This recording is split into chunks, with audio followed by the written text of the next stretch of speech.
What's up, everybody? It's your boy Joshua Edwards, live from Brooklyn, New York. This is Panthers Pride Television. Hey guys, we are officially in the realm of where guys are going to be able to get franchise tagged, transition tagged. Here are my NFL key dates just for you guys, just to remember. So, like I said, the window has officially been open February 18th. Franchise or transition tag February 27th was the NFL Scouting Combine. It is officially concluded. March 10th is free agency, when guys are going to be able to contact other teams.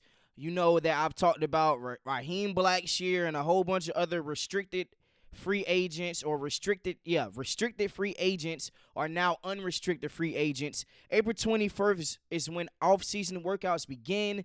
And then April 24th through the 26th is NFL Draft Day.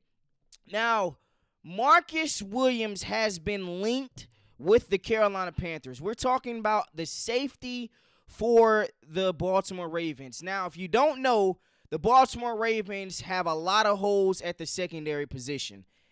Marcus Williams got benched last year because he was that bad. If we're just being quite up straight 100 right now. But he is a career guy that has had 20 interceptions over his entire NFL career so far. 11 games played this past season, 2 total pass breakups, 1 tackles for losses, 1 fumble recovery, 33 total tackles, and obviously didn't have any interceptions this past season. But with Marcus Williams, I look at him as a guy that can be a vet. Like, we know the signings that we have had at the safety position of late. Xavier Woods, Jordan Fuller. We know that Sam Franklin might be retained in free agency. We might let him walk. But this guy right here, currently speaking, Marcus Williams, is a guy that I believe is better than, if we're just being straight up, I think he's better than Jordan Fuller. I think he's better than Xavier Woods. Now, he got benched last year because he had a lot of mental breakdowns. I'm just going to be honest with you. Had several times where he was supposed to be in cover 3, and he was in cover 2, or cover 4, he was in cover 3. But if I just look at him as a full player and just the ball hawking capabilities that he presents for the Carolina Panthers, he's going to take the ball away. We did not have a lot of interceptions last year. We were statistically the worst NFL defense in NFL history, allowing 534 total points this entire NFL season. Marcus Williams would be a huge upgrade at the safety position. And we know that we are right now in a position to take risk. We're in a position to get guys that are going to be day one starters for us on the defensive side. If we are going secondary and free agency, we're going defensive line in the draft. If we go defensive line and free agency, we're going secondary in the draft. It's just that simple. And I think that he's going to be a guy that can really upgrade, especially with J.C. Horn. We know his situation with his contract and everything. But Marcus Williams has to be a guy that's going to hit the market, and he should be looked at highly by the general manager and obviously Dave Canales. So there is another guy that is going to be hitting the market possibly. So Jaire Alexander, a Charlotte native guy, has already been in trade discussions with the Green Bay Packers. If you don't know who Jaire Alexander is, he is one of the top 5 corners in all of football. I know his last 2 seasons have been shaky. He's only played 7 games in each of his campaigns each season. Last season and this season, he's played 7 games, 14 total games.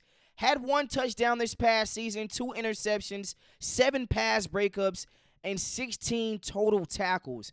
But he is a guy that has been All-Pro twice. 2-time second-team All-Pro. This is a guy that you can restructure his contract. You can trade for him, give up some 4th-rounders for him. Still a great young talent. And him with J.C. Horn would lock down the entire NFC South. The thing with him, though, is he can't stay healthy. A lot of guys that are this young A lot of guys that are this young and that has this much talent, the issue is they can't stay healthy. It's the same thing with J.C. Horn. Jaire Alexander has had multiple foot injuries, back injuries, rib injuries. We know the injuries that J.C. Horn has had. Foot injury, hand injury. But they're so immensely talented. I mean, Jaire Alexander is a guy that can travel with your best receiver. He's a guy that's going to lock up one part of your field. And he is a defensive back upgrade. We know Mike Jones probably will not be brought back. He should not be brought back. It's not a good corner. We all know that we're also missing a nickel cornerback as well. So it's just so many damn holes that we got defensively that has to be talked about. And I think that if you sign or trade for this guy, you're going to fill that defensive hole.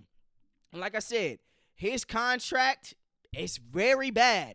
It's going to be a lot of hit on the salary cap, but nothing is impossible when you have the ability to reconstruct contracts. And you just talk about just him and reconstructing his contract, pairing him up with J.C. Horn, Derek Brown. We're talking about a secondary that's going to lock up on the outside.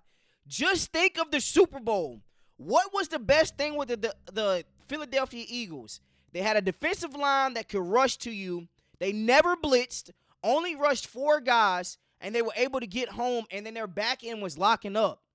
We know about Quinyon Mitchell. We know about Darius Slay, who also hits the free agency market. We know about Cooper DeJean, James Bradbury, hell, C.J. Gardner-Johnson, and obviously Reed Blankenship. Like, there are so many guys or ways that you can build your team. You already have the proof.